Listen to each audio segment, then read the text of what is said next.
My dad covered my cousin's college tuition completely, ignored my needs, and is now trying to reconnect after years of silence following the birth of my son. Growing up, my dad wasn't the warmest man, but he was always there. He wasn't the type to say, "I love you" often, but he showed his affection in small ways. A pat on the back after a good report card, teaching me how to fix a leaky faucet, or staying up late to help me finish a science project. I never questioned his love, even if he wasn't outwardly emotional. He provided for me, made sure I had what I needed, and, as far as I could tell, he was proud of me. That all changed when I turned 18. It was the summer before college, and I'd just received my acceptance letter to my dream school. I was so excited that I practically ran home to tell him. I'd worked hard to get there, long nights studying, sacrificing weekends with friends to prepare for exams, and I thought he'd be just as thrilled as I was. Instead, he looked at me with a mixture of indifference and discomfort. "That's great," he said flatly, "but we need to talk about tuition." His tone set off alarm bells in my head. "Okay," I said slowly, waiting for the part where he'd offer to help. I knew he wasn't rich, but he wasn't struggling either. He'd always told me he had savings for my future, so I assumed we'd figure it out together. But instead, he dropped the bombshell. "I can't help you with that," he said bluntly. "You'll have to figure it out on your own." At first, I thought he was joking. I laughed nervously, but the look on his face told me he was serious. "What do you mean you can't help?"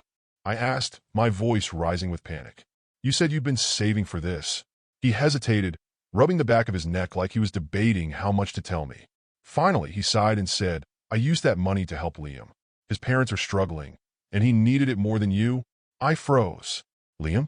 My cousin?" I couldn't believe what I was hearing. Liam's parents, my Aunt Clara and Uncle Brian, had always had financial troubles, but that didn't make sense. I was his only child, and he chose to help Liam instead? "You're kidding," I said, my voice shaking. "Liam needs it more than you," he repeated, his tone firm like that was the end of the discussion. His words hit me like a punch to the gut. I'd always looked up to my dad, even when we didn't see eye to eye. But in that moment, I felt like I didn't matter to him at all. "I'm your kid," I said, my voice cracking. "How could you do this to me?" His expression hardened. "Don't be selfish," he snapped. "You're smart. You'll figure it out. Stop expecting handouts." That night, something inside me broke. I'd never felt so betrayed. I wasn't asking for a free ride. I was willing to work, to apply for scholarships, to take out loans. But knowing my father had chosen to prioritize someone else over me, that was a pain I couldn't shake. I confronted him again later that evening, hoping he'd see reason, but the conversation only made things worse. He accused me of being ungrateful, of not understanding the importance of family. "Liam's like a son to me," he said, as if that justified everything. "You'll thank me one day for teaching you to stand on your own 2 feet. I didn't know how to respond to that. The man I thought would always have my back was standing there, telling me I wasn't his priority. The next morning, I packed my things and left.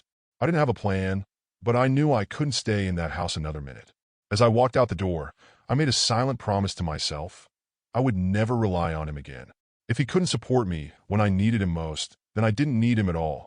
The first few years after leaving home were a test of survival. Without my father's financial support, staying in college wasn't an option.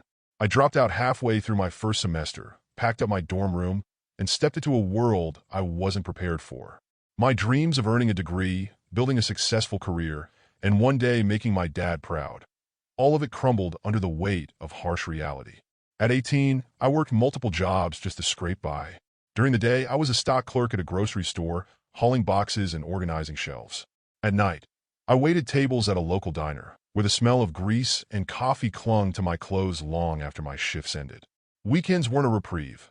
They were filled with odd jobs, mowing lawns, cleaning gutters, or babysitting for neighbors. My life was a grind, one endless cycle of exhaustion and uncertainty. I'll never forget the bitterness that consumed me during those years. While I was working double shifts to keep the lights on in my tiny one-room apartment, Liam was living the college dream.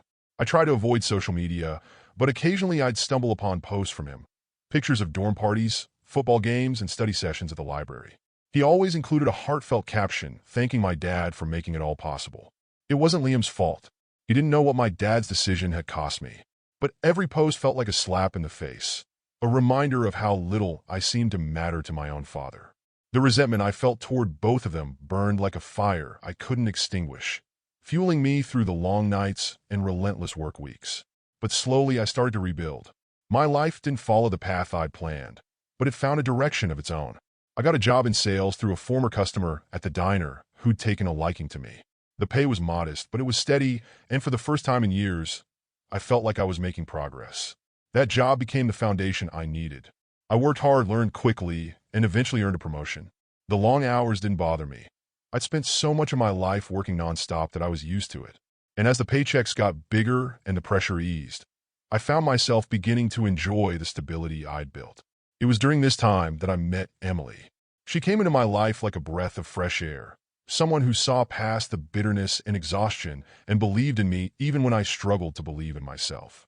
We met through mutual friends at a barbecue, and what started as casual conversations turned into late-night phone calls, long walks, and eventually a deep, unwavering partnership. Emily became my anchor.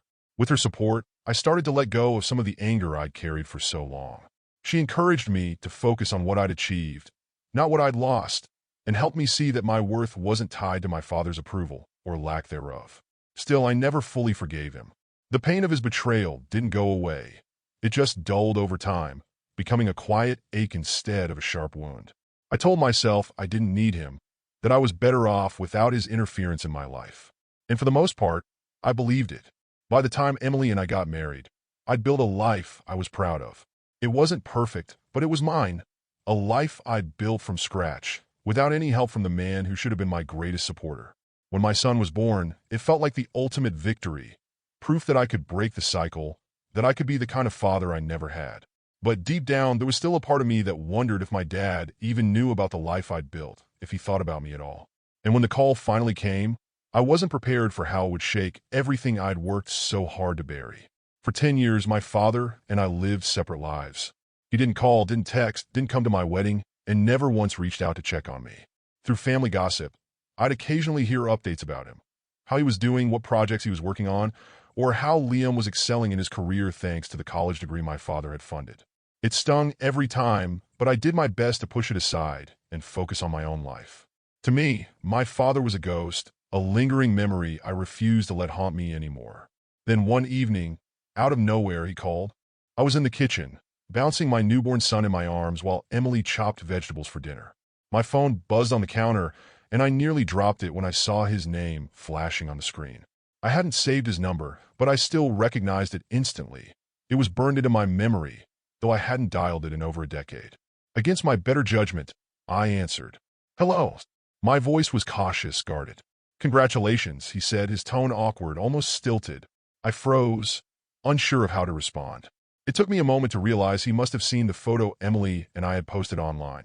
A snapshot of our baby boy, swaddled and sleeping peacefully in my arms. Thanks, I said flatly, shifting my son in my arms as Emily glanced at me curiously. His voice, once so familiar, now felt distant, like that of a stranger. He paused for a moment before continuing. I thought, well, it's been a long time, hasn't it? Maybe we could talk. Holding a grudge for this long isn't good for anyone. I felt my chest tighten as anger bubbled up inside me. A grudge? Was that what he thought this was? A petty disagreement I'd blown out of proportion? My fingers clenched around the phone as I struggled to keep my voice steady. A grudge? I repeated, my tone icy. You abandoned me, Dad. You chose Liam over me. You left me to fend for myself when I needed you most. That's not a grudge. It's reality. There was a long silence on the other end.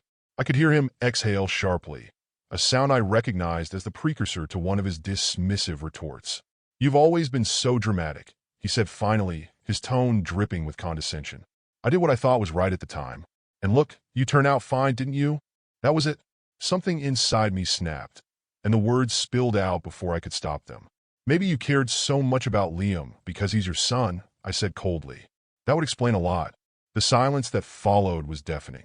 When he finally spoke, his voice was icy, almost dangerous. What the hell are you talking about? I didn't answer. My hands were shaking, my son fussing softly in my arms. Without another word, I hung up. I stood there for a moment, my heart racing, the weight of what I just said settling over me. At the time, I thought it was just a petty remark, a jab meant to hurt him the way he'd hurt me. I didn't really believe it. How could I? It was just something I'd blurted out in anger, a way to vent years of frustration. But what I didn't realize in that moment was that my words would set off a chain of events I could never have anticipated. What I thought was just an angry outburst would soon unravel secrets that had been buried for decades. Secrets that would tear my family apart in ways I wasn't prepared for. 2 days after my heated call with my father, my phone buzzed with another call, this time from my Aunt Clara. Her voice was trembling before she even got through the first sentence. "Why would you say something like that about Liam?" she demanded, the panic clear in her tone. It took me a moment to process what she was talking about. Then it hit me. My father must have told her about our conversation.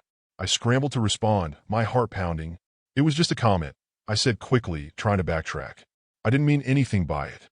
It was—" "Do you have any idea what you've done?" she interrupted, her voice sharp and frantic. I tried to apologize, to explain that it had been a thoughtless remark made in anger, but it was clear the damage was already done. By the time the call ended, I was left with a sinking feeling in my stomach. Whatever I had accidentally set in motion was already spiraling out of control. Later that evening, I got another call, this time from my Uncle Brian. Brian was a no-nonsense kind of man, the type who didn't let anything slide. His tone was cold, his words clipped. "I need to know where that comment came from," he said. "Why would you even suggest something like that?" "It didn't come from anywhere," I insisted. "I just said it because I was mad. That's all." But Brian wasn't satisfied. "Mad or not, you don't say something like that unless it's in the back of your mind. So, what aren't you telling me?" I had nothing to give him, no actual evidence or reason to back up my offhand accusation. I thought that would be the end of it, that Brian would drop the matter after realizing there was no real basis for my words. But I underestimated him. Brian wasn't the type to let things go, especially when it came to his family. Over the next few days, he began digging. I didn't know how or where he started, but what he uncovered would shake our entire family to its core. The truth came out in pieces, each revelation more shocking than the last. Brian confronted Clara directly, demanding answers. At first, she denied everything, but as he pressed her, her resolve began to crumble. Eventually, she broke down and admitted it. She had had an affair with my father years ago. And Liam wasn't just her son. He was my father's biological child. The fallout was immediate and devastating. Brian was livid, not just at Clara, but at my father as well. He called me after the confrontation, his voice tight with barely controlled rage. "Did you know?" he asked accusingly. "Of course I didn't know," I said, the shock still fresh in my own mind. "I told you it was just something I said in the heat of the moment. I never thought it was actually true." Brian didn't respond, but his silence spoke volumes. The betrayal was too much for him to process. Within days, he filed for divorce, packing up his things and leaving the house he'd shared with Clara for decades. Liam, meanwhile, was blindsided. When Brian told him the truth, he cut ties with everyone: Clara, my father, and even me. I tried to reach out to him, to explain that I hadn't meant for any of this to happen, but he ignored my calls and messages. I couldn't blame him. As for my father, he found himself completely alone. Clara wanted nothing to do with him after her marriage imploded, and Liam refused to acknowledge him as a parent. The man who had once abandoned me for his favorite son now found himself estranged from everyone, left to grapple with the mess he had created. I should have felt vindicated, but instead, I felt hollow. The chaos that followed my comment was more than I could have anticipated, and knowing that I'd inadvertently been the catalyst made it hard to process. My father's betrayal had come full circle, but the cost was higher than I'd ever imagined. The fallout from the revelations reverberated through the family like an earthquake, leaving no one unscathed. My father, who had always carried himself with an air of moral superiority, was now exposed as a hypocrite. The man who once lectured me about responsibility and selfishness had been hiding one of the biggest betrayals imaginable for decades. Clara and Brian's divorce was moving quickly, fueled by Brian's anger and Clara's resignation. Liam's absence left a gaping hole in their lives, and my father, for all his efforts to control the narrative, found himself completely isolated. The family who once admired and respected him now saw him for what he truly was. He tried to call me several times after the truth came out, but I let most of the calls go to voicemail. I didn't have the energy to deal with him. But one evening, after his fifth call in an hour, I finally answered, dreading whatever manipulation he had in store. "This is your fault," he spat as soon as I picked up, his voice shaking with anger. I blinked, stunned by the audacity. "Excuse me?" I said, my voice calm, but laced with disbelief. "If you hadn't made that stupid comment about Liam being my son, none of this would have happened," he continued, his tone venomous. "You had no right to say something like that. You've destroyed this family." I couldn't help it, I laughed. A bitter, humorless laugh that seemed to throw him off for a moment. "You think this is my fault?" I asked, incredulous.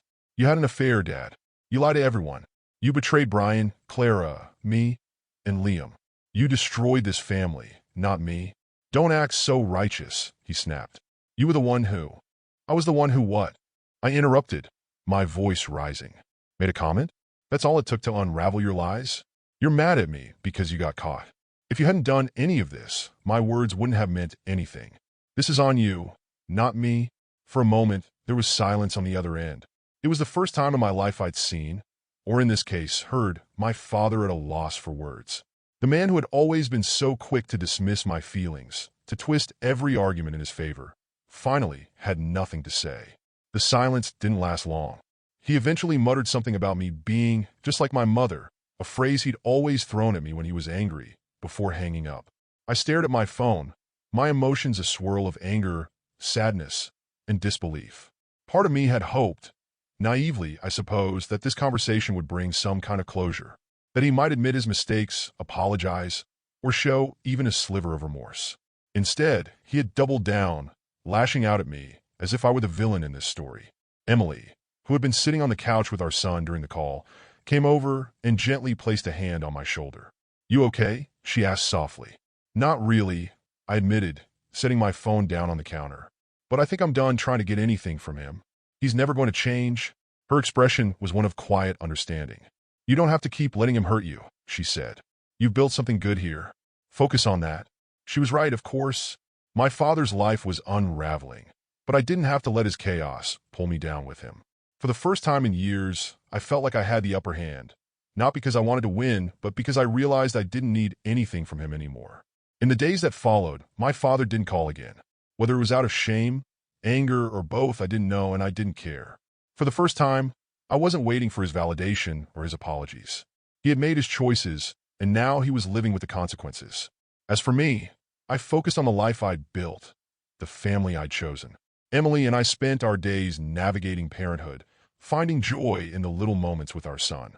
My father's betrayal was still a heavy shadow in the background, but it no longer consumed me. I didn't know what the future held for him, or for the fractured remains of our family. But one thing was certain: I wasn't going to be a part of the mess he'd made. He had been the architect of his own destruction, and now he'd have to face it alone. The fallout from my father's lies shattered more than just relationships. It destroyed lives. Brian, unable to stomach Clara's betrayal, moved out of their home almost immediately.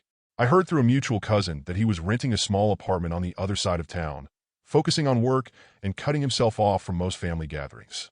Clara, left alone in the house that had once been filled with love and laughter, didn't fight the divorce. She didn't have the energy.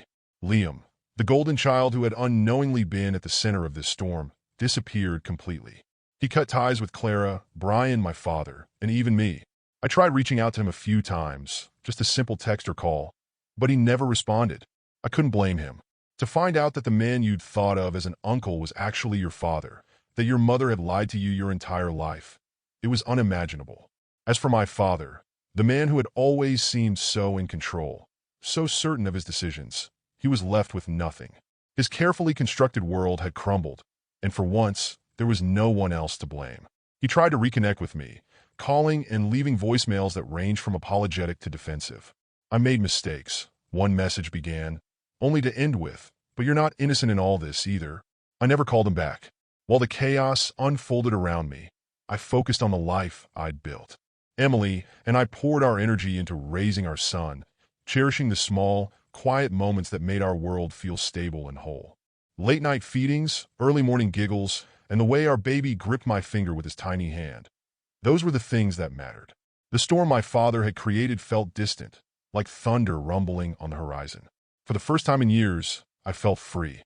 Free from his manipulation, free from the constant ache of feeling like I wasn't enough, free from the weight of his betrayal. I had spent so much of my life trying to prove myself to him, to earn his love and approval. But now I realized I didn't need it. I had everything I'd ever wanted: a family that loved me, a home filled with warmth, and a sense of peace I hadn't known was possible. Still, the weight of it all lingered. There were nights when I couldn't stop thinking about Liam.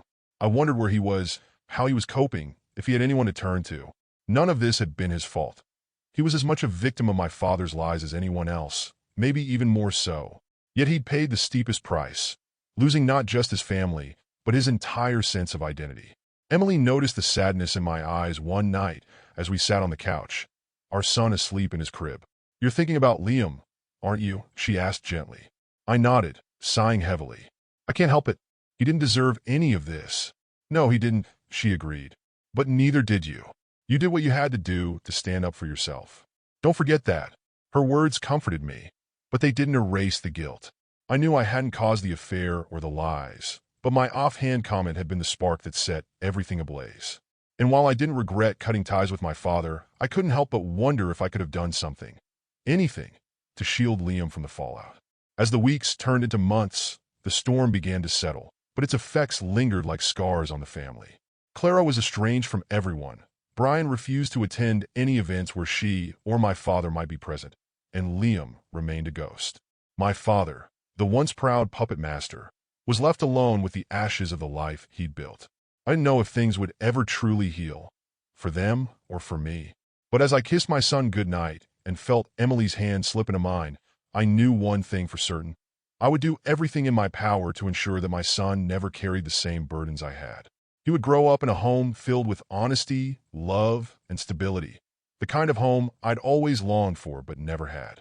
Even now, months after the truth came to light, the fallout from my father's betrayal continues to ripple through the family. Clara and Brian's divorce is final.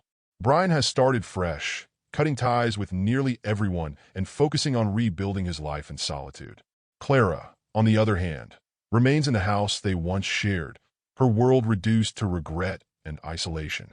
The once lively family gatherings that used to define our extended family have all but disappeared, replaced by silence and strained relationships. As for Liam, he's vanished completely. He deleted his social media, changed his phone number, and moved out of the apartment he'd been living in after college.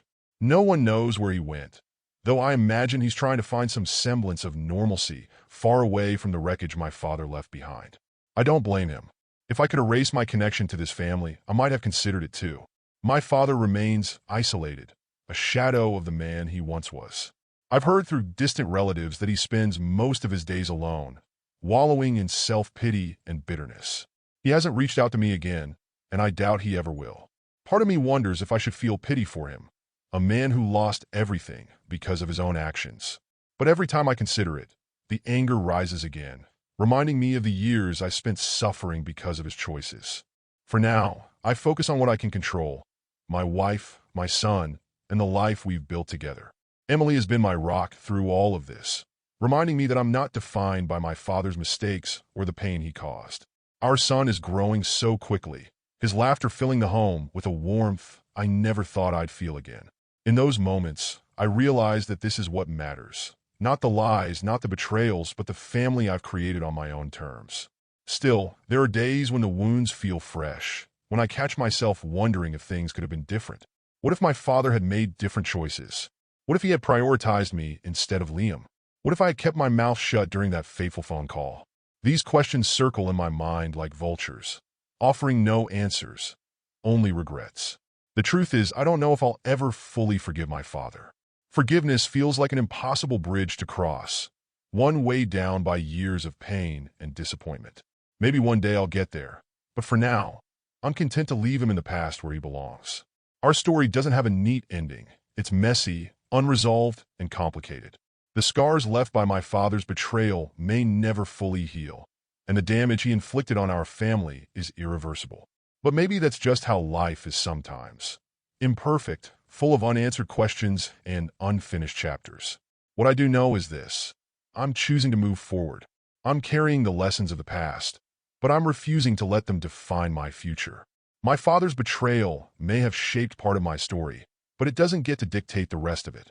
For now, I'm focusing on the small, beautiful moments: my son's giggles, Emily's smile, the sense of peace that comes with knowing I've built a life I can be proud of. It's not perfect, but it's real. And for now, that's enough.